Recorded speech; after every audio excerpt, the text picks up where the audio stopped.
Ladies and gentlemen, welcome back to the workshop. It is fantastic to have you here. This is part 2 of making a Damascus steel PULASKI to auction for the Wildland Firefighter Foundation. But before we get into it, today's sponsor is CuriosityStream, which is a streaming platform with thousands of non-fiction and documentary titles for you to enjoy. If you like learning, you like discovering, you like understanding more about this world, you're going to love CuriosityStream because you can find documentaries about animals, you can find documentaries about engineering, and if this project and all of the devastating wildfires going on here in the West especially has got you curious about how folks actually fight wildland fire, well, CuriosityStream has the perfect documentary for you, Extreme Wildfire Combat, which you should absolutely check out. Furthermore, you can watch CuriosityStream on all devices imaginable, from your iPhone to your TV, all that good stuff, and you'll get a 30-day free trial at curiositystream.com/forge or using code FORGE at checkout. From there, it's just $20 a year or $2.99 a month, so please check it out at the link below. They help make this possible. Let's jump in to PULASKI Part 2.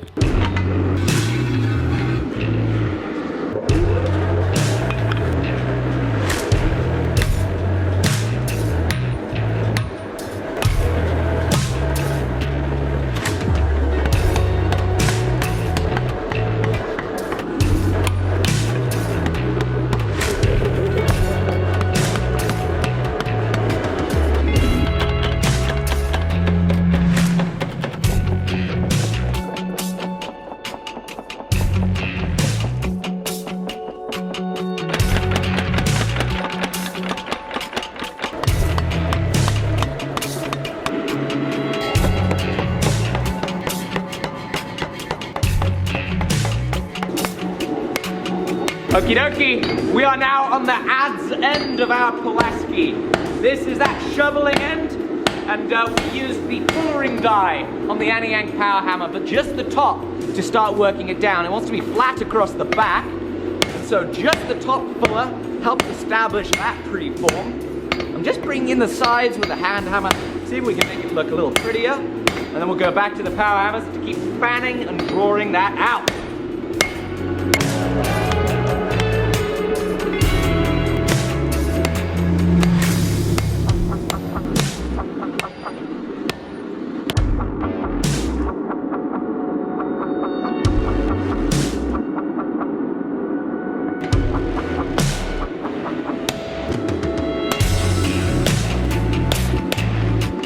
Alright, we've had Will helping us strike. I'm now taking a 3-inch radius top fuller, and the handiness about having Will strike is he can kind of hit whatever angle I want. As we form this, our angles are changing. The power hammer can't change angles. This can, and so can Will with the sledgehammer. But holy moly, this thing really is taking shape. It's looking fantastic. We got ourselves our blade, we've got ourselves our little shovel end, and I'm feeling good about this. I think that we are going to have this thing nailed in no time. So we're going to do a little more work back here, and then we'll come back to the blade side.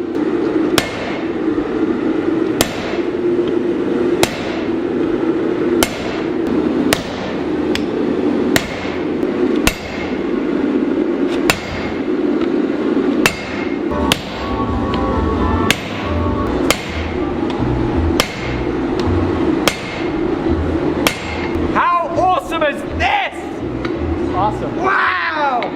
This is a PULASKI!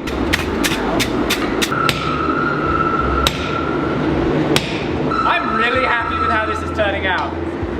This is going to be pretty close to a finished piece by the time we're done forging. Right, next up, it's back to the blade.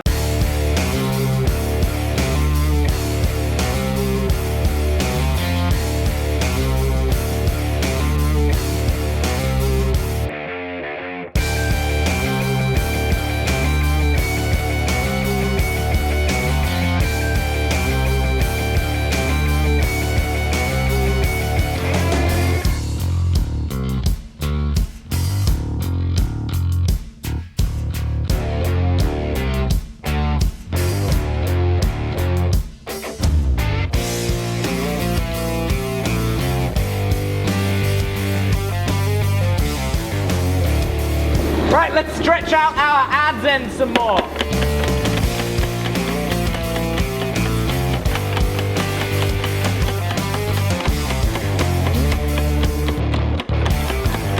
So as we said in the last episode, the Pulaski was invented by Ed Pulaski in 1911. Now Will, when was your little giant built?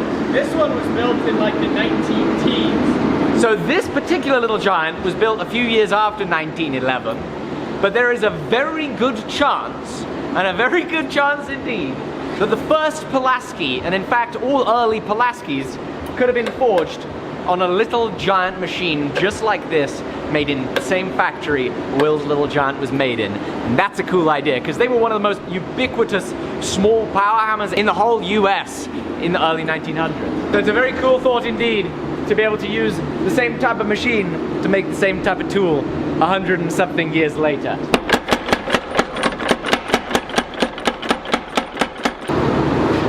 One, two, three. 1, 2, 3.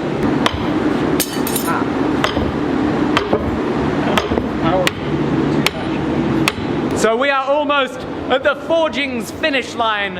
What we're going to do is clean up the surfaces as best we can with hand hammer, flatter, striker, get the bend of our adze end in, and that's going to be done for the forging.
Will, what a spectacular job of grinding this you have done. Thank you very much. It's actually really fun to grind. It's very different from grinding a knife, but there's some fun lines to carve, and I get to use all of the different contact wheels and stuff like that. Yeah, you're getting small wheel. Are you getting any small wheel attachments in there? I'm not. The smallest that I've used is the 1.5 inch. That's the top contact wheel on the Gibson. Very nice, very nice. Well, it is looking lovely. It flows fantastically, and it is now ready for heat treat. This thing is not only beautiful, but also gonna be just a killer Pulaski. So we're gonna heat this thing up to about 1500 degrees Fahrenheit, or exactly, I should say, and then we're gonna start it. Sentinel Smart Touch on the Paragon heat treating oven, which we are now a distributor of. All right, so let's put this in and get ready for the quench.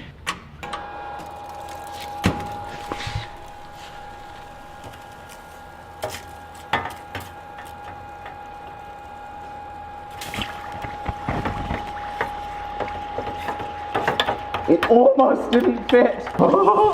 That is spectacular. Wow. It's now into the temper. All right, while that's in the temper, we're gonna think about handles. We wanna keep things practical, so we're gonna go with hickory.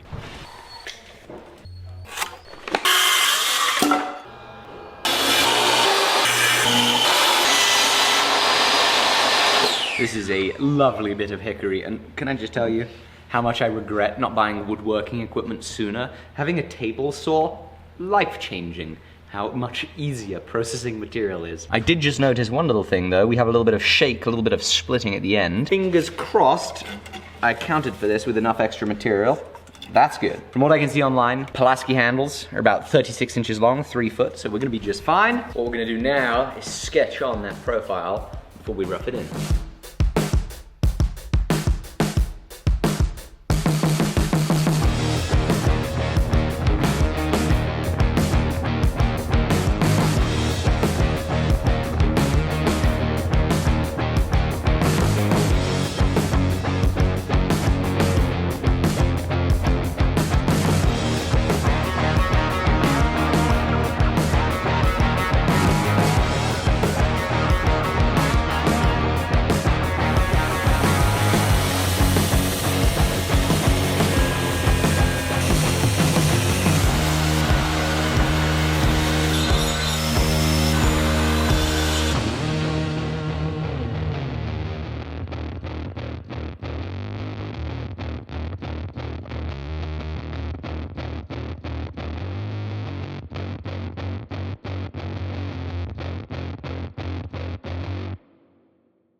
All right, we're now ready for etch.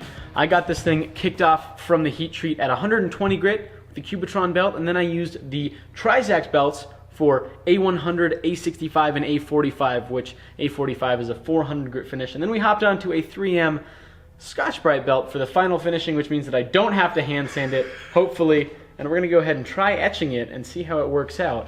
It is looking gorgeous. Well done, Will. Thank you. Does it fit? It does fit, I tested it. Okay. Because I have no patience, and I test etch everything about 9 times. I wasn't lying, it literally just barely fits. It's just jammed in there. It's jammed. Wow. Oh boy, we're in the office doing computer work. Isaiah goes, hey, how long is that thing gonna be etching for? Will and I just explode out of our chairs, knocking everything possible. This is normal for us. We forget things in the etching tank. That's okay, it's gonna look amazing. So our etch is gonna involve 2 components. One, the ferric chloride. We've already done that. That eats away the 1080 steel, just the high carbon steel, leaving the 15N20 bright stuff visible and proud on the surface. Before the final component, which is a coffee etch, I'm gonna work on the handle.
Oh my goodness, is that one good looking Damascus steel Pulaski? It really is. What an absolute blast to get to finish this thing out. Lots of fun grinding, and we added a finishing touch of some mammoth ivory in the top here. Very sustainable mammoth ivory though, you know. All we did was go out and hunt the mammoth, kill it with the Pulaski, age its tusk for 20,000 years, and then add it in. So very, very ethical. Exactly. All ethics here. This thing is just fabulous. You could see yourself digging a fire line with it. It feels good in the hand. You could see yourself chopping into some trees and just having a flaming good time. And speaking of flaming good times, we are auctioning this, and the winner of this auction is going to be giving the winning bid all to the Wildland Firefighter Foundation, which is a charity that provides resources and help to injured wildland firefighters, and also resources and help to the family of wildland firefighters who have been killed in their duties. It's an incredibly good foundation. We were fortunate enough to be able to actually go and see the result of this fire up in those mountains, and every single person that we talked to said that in some way or another they had been touched by the Wildland Firefighter Foundation, whether it was somebody that they knew that got help from the Wildland Firefighter Foundation, or they themselves. And that's really special that we get to make this project for a charity that is doing really good work. So I really hope that you guys check out the auction on this. Bid it up nice and high. Let's get this a nice home, and let's get a good amount of money for the Wildland Firefighter Foundation. And of course, folks, please, if you want to watch some great documentary titles and you want to stream them on all your devices, get a 30-day free trial of CuriosityStream at the link down below. It's sponsors like CuriosityStream that mean that we get to make amazing projects like this. So if you're not going to buy the Pulaski, that's another way you can support what we do, so we can do more fun things like this. Thank you guys for watching. See you very soon. Pulaski!